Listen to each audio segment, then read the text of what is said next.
Hello and welcome students, আশা করি তোমরা সকলেই খুব ভালো আছো। জ্ঞানজ্যোতি কোচিং সেন্টারের পক্ষ থেকে তোমাদের সবাইকে আরেকবার স্বাগত।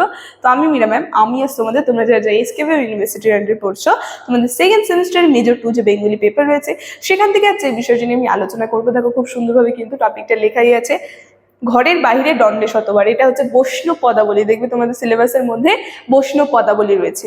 সেই বৈষ্ণব পদাবলী থেকে কিন্তু একটি পদ আমি আজকে ক্লাসে আলোচনা করছি। পুরো বিস্তারিতভাবে কিন্তু আমি আলোচনা করব। ক্লাসটা অবশ্যই তোমরা শুরু থেকে শেষ অবধি দেখার চেষ্টা করবে, ঠিক আছে? দেখো, ক্লাসটা শুরু করার পূর্বে আগে খুবই একটা গুরুত্বপূর্ণ ইনফরমেশন তোমাদের সঙ্গে আলোচনা করে দিয়ে যাই। তোমরা যা ভাবছো এই সেমিস্টারে আমাদের সঙ্গে অনলাইন ক্লাস বা নোটসের জন্য যোগাযোগ করবে, তাদেরকে বলে দিই। দেখো, এখানে দুটি নাম্বার দেওয়া আছে, ঠিক আছে? এই নাম্বার দুটি হচ্ছে আমাদের Gyanjyoti coaching centre official helpline number. যে কোনো একটি নাম্বারের মধ্যে কল করে নিয়ে কিন্তু আমাদের সঙ্গে যোগাযোগ করে নিতে পারবে। তার সঙ্গে তোমাদের বিভিন্ন সেমিস্টার কোর্স ফি কি আছে সেটা বলে দিচ্ছি। যারা মেজরের আছো তাদের জন্য কোর্স ফি আছে 1199, আর যারা মাইনর কোর্সের আছো তাদের জন্য কোর্স ফি রাখা আছে 699। আর আমাদের কোর্সে যদি তোমরা অ্যাডমিশন নাও, যে সুবিধা তোমরা পাবে সেটা হচ্ছে এখানে তোমরা live classes, recorded classes, high quality notes, তার সঙ্গে পাবে তোমরা 100% কম্পেনসেশন। এই সবগুলো সুবিধা কিন্তু তোমরা একসাথে পেয়ে যাচ্ছ, ঠিক আছে? এই ইনফরমেশনই তোমাদের দেওয়া ছিল। এখন আমি ক্লাসের আলোচনায় চলে যাচ্ছি। দেখো, এখানে সম্পূর্ণ পদটা দেওয়া আছে। পদটা নিয়ে আমি পরে আলোচনা করছি। আগে এর ব্যাখ্যাটা নিয়ে আলোচনা করি, তাহলে তোমাদের কি বুঝতে সুবিধা হবে, ঠিক আছে? দেখো, তো তোমাদেরকে যখনই আমি এই বৈষ্ণব পদাবলী থেকে ক্লাস করাই তখনই বলে দিই যে বৈষ্ণব পদাবলী থেকে তোমাদের এক্সামে কিভাবে কোশ্চেন এসে থাকে। যে কোনো একটা পদ তুলে ধরে দেবে, বলবে এই পদটি কোন কবি রচিত, কোন পর্যায়ের পদ এবং পদটির ভাব সংক্ষেপ আলোচনা করো। এইভাবে ধরো এই পদটাই তুলে ধরে দিল, ঠিক আছে? এখানে না একটু এটা টাইপিং মিস্টেক আছে, তোমরা ঠিক করে নেবে। এখানে ধরো এই পদটাই তুলে ধরে দিল, ঘরের বাহিরে দণ্ডে শতবার। এই পদটা তুলে ধরে দিল, বললো এই পদটি কোন কবি রচিত, কোন পর্যায়ের পদ এবং পদটি ভাব সংক্ষেপ আলোচনা করো। সেইভাবে আমি বলছি। প্রথমে তোমরা জেনে নাও, এখানে বলে দিয়েছে একটু সংক্ষেপে কিছু ইনফরমেশন দিয়ে দিয়েছে টপিকটার উপরে।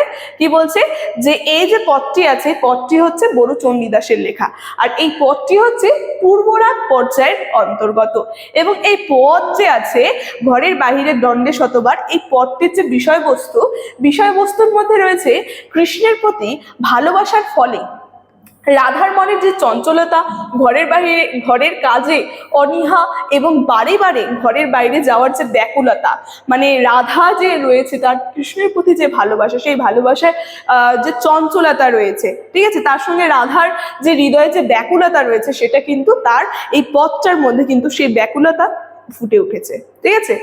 যেখানে অন্তকথায় বলতে ভাব সংক্ষেপে আমরা পড়লে পরে একটু ভালো করে বুঝতে পারবো। কি বলছে, সখীদের সাথে কলসি কাঁধে ঘরে ফিরছে রাধা, ঠিক আছে? তো রাধা কি করছে, তিনি তার সখীদের সঙ্গে ঘরে ফিরছে কলসি কাঁধে করে। যেখানে কি বলছে, কদিন ধরেই বড়ই আনমনা সে, মানে রাধাকে দেখা যাচ্ছে কিছুদিন ধরে তিনি বড়ই আনমনা হয়ে আছেন। এবং কি বলছে, সখীরাও যে বলছে সে কথা, জানিস সখী রাধার কি যেন হয়েছে, মানে সখীরা দেখে বলছে যে রাধার কি যেন হয়েছে।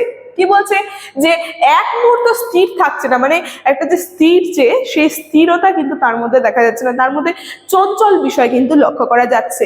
এবং তারপর কি বলছে, দেখো, তারপর বলছে যে ঘরে তার মন নেই, দিনের মধ্যে শতবার অন্দর ছেড়ে দেওয়ায় এসে দাঁড়ায়। মানে কি, এই যে যখন পথটা আমরা পড়ছি ঘরের বাইরে দণ্ডে শতবার, মানে ঘরের বাইরে, মানে একবার ঘরে যাচ্ছে একবার বাইরে বেরোচ্ছে, এরকম কিন্তু বারবার যাওয়া আসা করছে। পথটার নাম দিয়ে কিন্তু আমরা বুঝতে পারছি। তাই সখীরা বলছে যে তিনি কিন্তু মানে যে ঘর আছে সেই ঘরেও কিন্তু স্থিরভাবে থাকছে না, একবার বাইরে যাচ্ছে ভেতরে আসছে, এরকম শতবার কিন্তু যাওয়া আসা করছে। কি যেন খোঁজে, আবার ফিরে যায়, না জানি কেন বড় উতলা হয়ে আছে ওর মন, মানে রাধা যে মন, সেই মনের কথা বলছে সখীরা, যে রাধা যেন কি কারণে বড়ই উতলা হয়ে আছে। এবং কি বলছে, আর ক্ষণে ক্ষণে দীর্ঘশ্বাস ফেলে ফিরে ফিরে চায় কদম্ব কাননের দিকে, মানে কদম্ব কানন যে রয়েছে, যেখানে কদম ফুলের যে বাগান রয়েছে সেখানে কিন্তু ফিরে ফিরে চায়, মানে কি যেন একটা খোঁজে। কি বলছে যে রাই তোর কি হয়েছে বলতো সত্যি করে। সখীরা যে রয়েছে তারা কিন্তু রাধাকে জিজ্ঞেস করছে যে কি হয়েছে তার, এবং গৃহে গুরুজনেরা আছেন, তার সঙ্গে বলছে যে গৃহে গুরুজনেরা আছেন, কেন রাধা এরকম করছে, ঠিক আছে?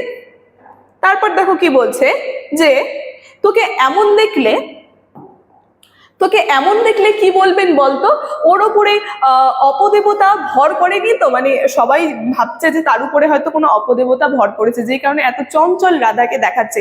তাই সখীরা কিন্তু রাধাকে তাই বলছে এবং বলছে, ওরে রাই শান্ত হ, ক্ষণে ক্ষণে এত চঞ্চল হলে চলবে? অচল আচল খানি যে মাটিতে লুটায় সে বসে থেকে থেকে ও এমনই চমকে ওঠে যে ভূষণ খসে অঙ্গ থেকে। ঠিক আছে, মানে তিনি কিন্তু মানে রাধা যে রয়েছে সে কিন্তু হঠাৎ হঠাৎ চমকেও উঠছে। তার সঙ্গে কি বলছে, রাজার দুলালি সদ্য কিশোরী রাধাকে কুলবর্তী বলেই তো জানি। তাই বলছে সে যে কোনো বন্ধুকে অভিলাষ করে এই অনুরাগ দেখান। মানে রাধা যে রয়েছে তিনি কিন্তু কুলবর্তী নারী, যেখানে বলছে যে সে যে কোনো বন্ধুকে কিন্তু তার যে অভিলাষ সেটা কিন্তু অনুরাগ দেখায়।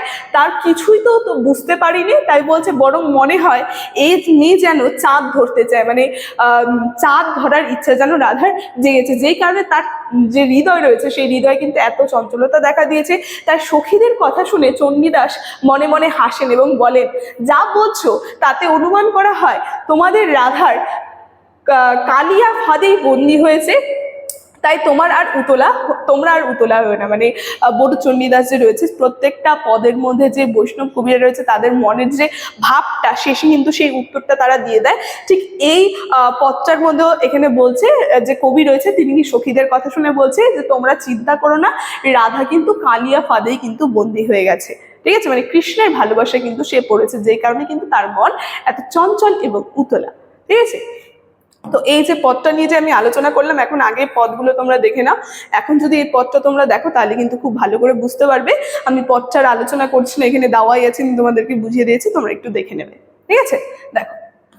তো আজকে এই যে টপিকটা ছিল, এই টপিকটা নিয়ে আজকে আলোচনার বিষয় কিন্তু আমার এতটাই ছিল। আলোচনাটা আমি এখানেই শেষ করছি। ভিডিওটি শুরু থেকে শেষ অবধি দেখার জন্য থ্যাংক ইউ।